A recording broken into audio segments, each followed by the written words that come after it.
Hey everybody, welcome to Tiny Glade. This video is going to feature kind of a first look into this cute little indie game. I'm not entirely sure what genre this would fit in other than cozy games, but that's just a very broad kind of descriptor. Really, I hate to compare games to other games, but I think the thing that this comes closest to is Townscaper. But it is very different, so I don't want to just leave it at that. Basically, this is a very relaxing game with no real goals other than just working away at your own little mansion or chateau or castle that you build somewhere in the forest, and it uses all kinds of procedural generation tricks to make this process very, very satisfying and super cute. And I know this doesn't sound like much, but there's just something about the way that this game looks, the sound design of it is amazing, and the way that a building reacts to the things that you do to it. That's absolutely beautiful. There are always two sheep in your little building area that you can also interact with. And if you build stuff over them, they fly into the air and they get a little umbrella. Actually, let me showcase that. There we go. So all kinds of fun little things to explore like that.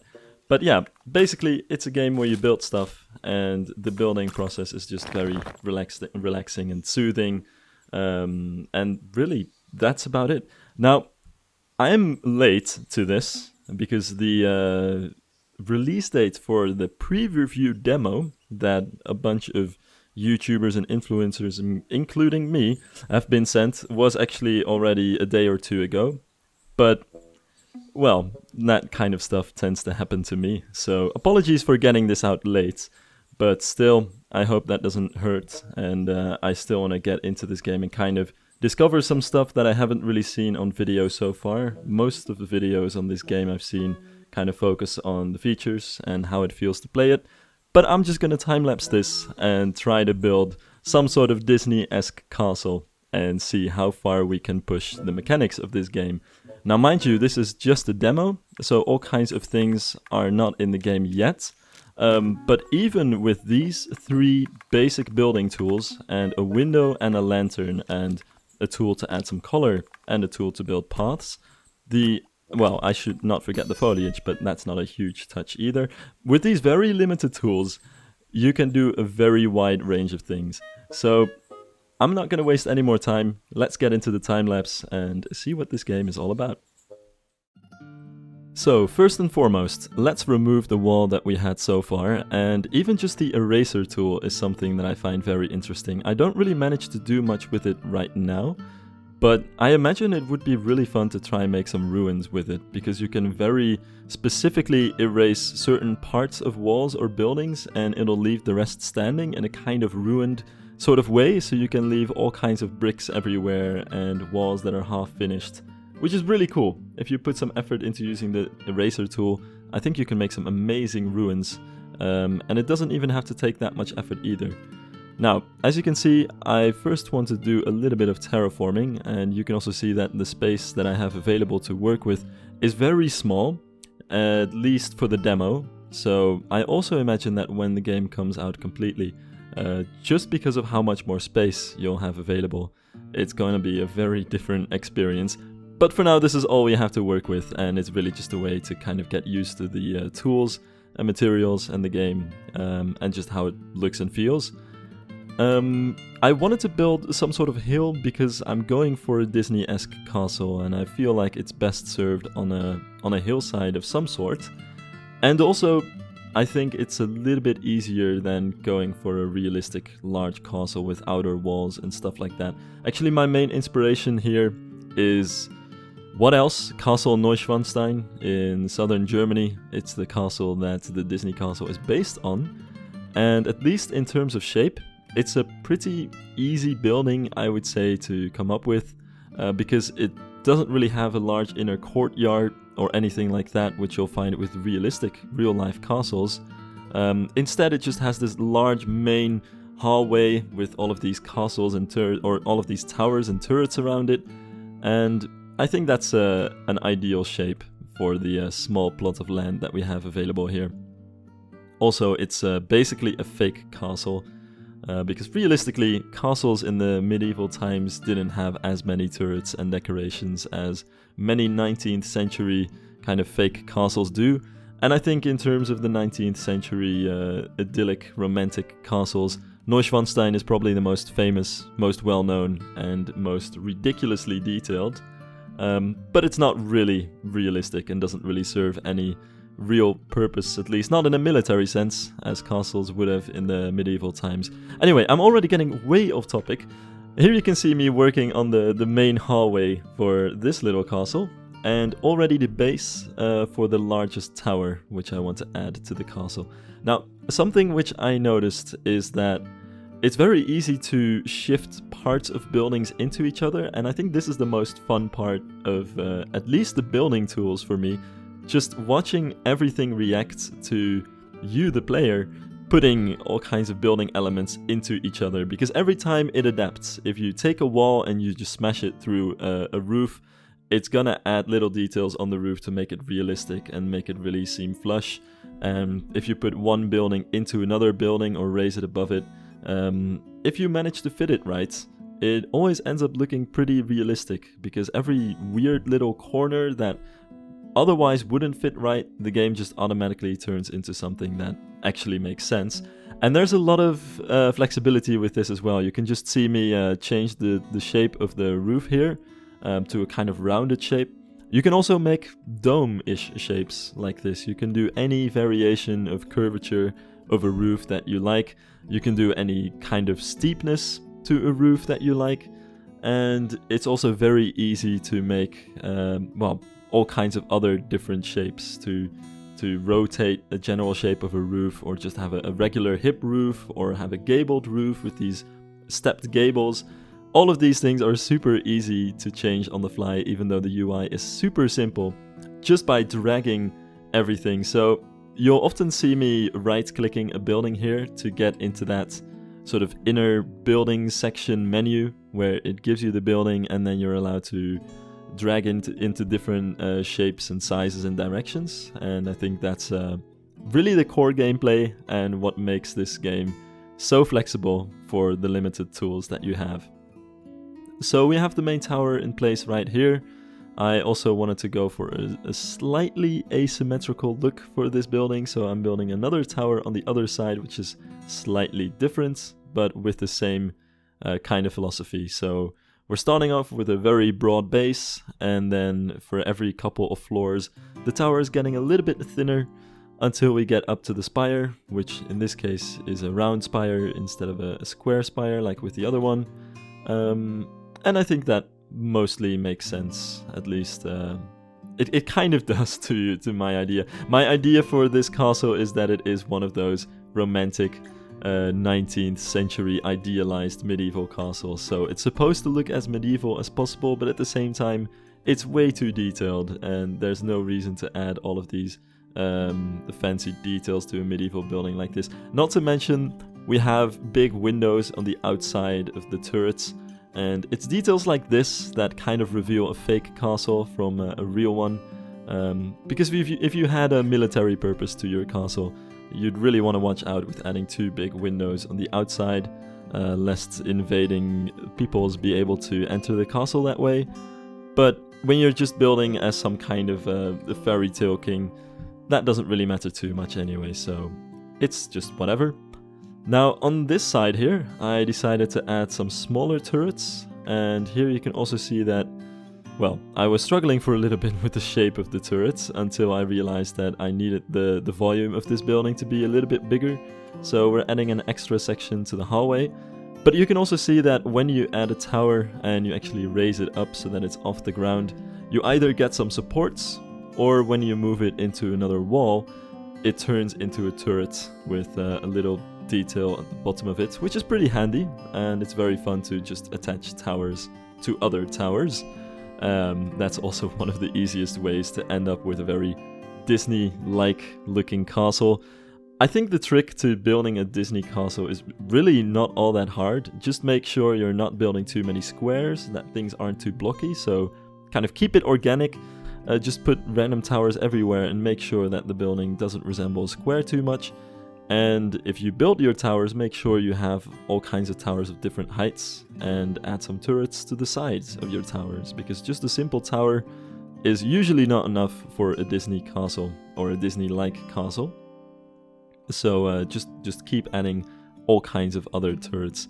Also, I decided here to add a very small tower. Technically it is a tower, but not really, of course, but just a very small, narrow sliver of tower to get those battlements at the bottom of this turret, which is another trick that I think works pretty well, and also kind of gives you that Disney-esque style. Because once again, there's no reason that a little turret like this should have battlements like these. Realistically, you want these so that you have somewhere to hide behind and shoot your bows and arrows, but in this case, it's just to fancy up the building and just add more unnecessary detail. But yeah, altogether, I think it's shaping up pretty well. And if you're a castle expert, you might also notice at this point that Neuschwanstein was my inspiration, at least a little bit, because we're getting far away from the exact shape and look of that building at this point. But there are some elements from it coming back here. Also, I'm absolutely in love with the dormers on this in this game.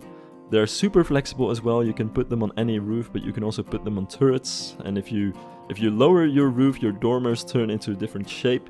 And also if you put your dormers or even your windows next to each other, they also turn into different shapes. So these are all these little things where you can just keep experimenting and discovering new ways to use the tools.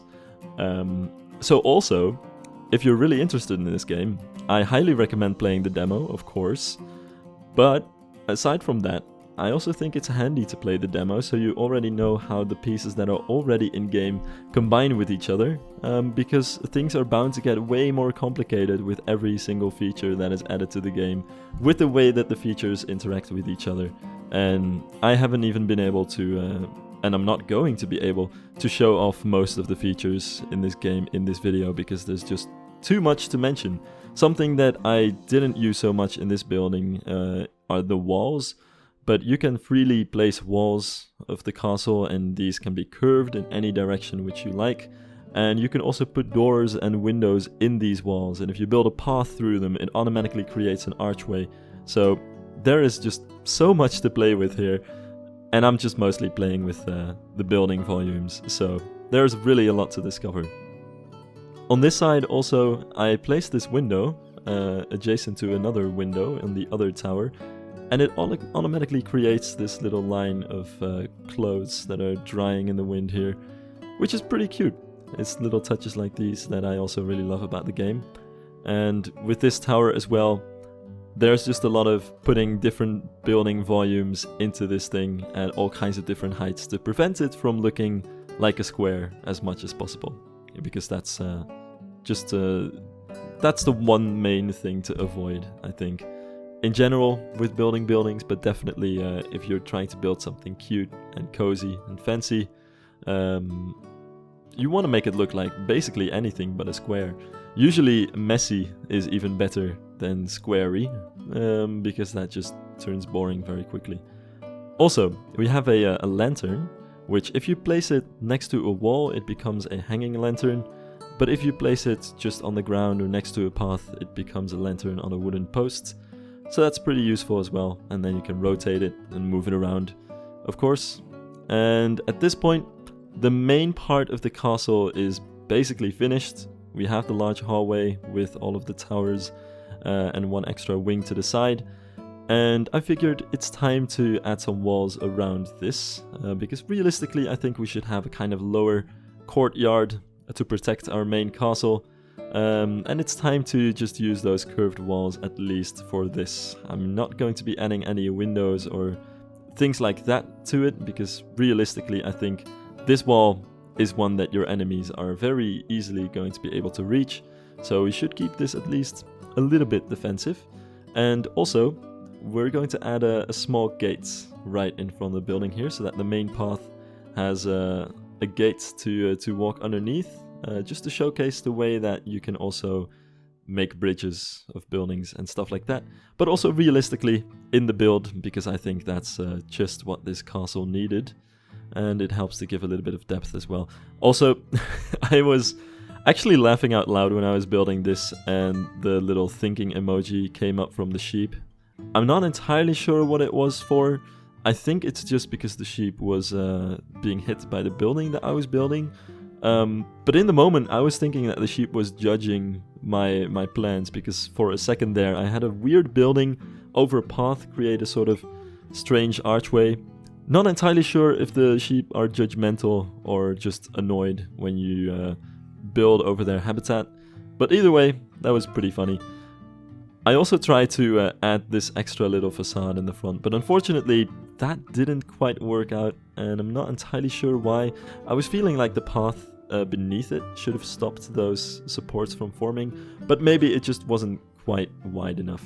We'll never know, but for now I'm pretty happy with the way that this is working like this as well, so I'm not too concerned about that.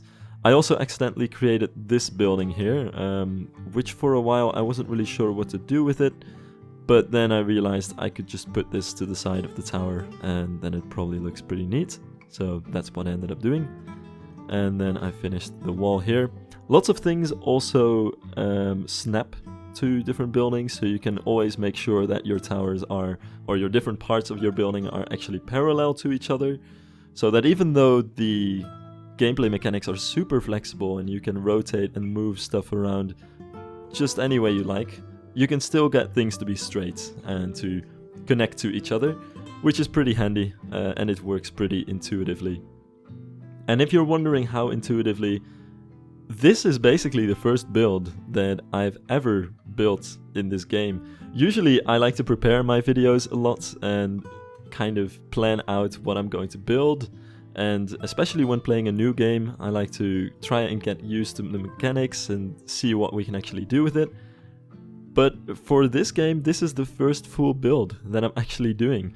I did mess around with the game a little bit before so that I knew what I could count on, but after maybe 15 minutes to half an hour of just marveling at the game and not really building anything conclusive yet, I was already pretty sure that I could just go ahead and come up with something on the spot. So essentially this is also a doodle. I'm just coming up with this stuff as we go, just listening to music and chilling out and vibing. So this is really just the results of that you're watching right now.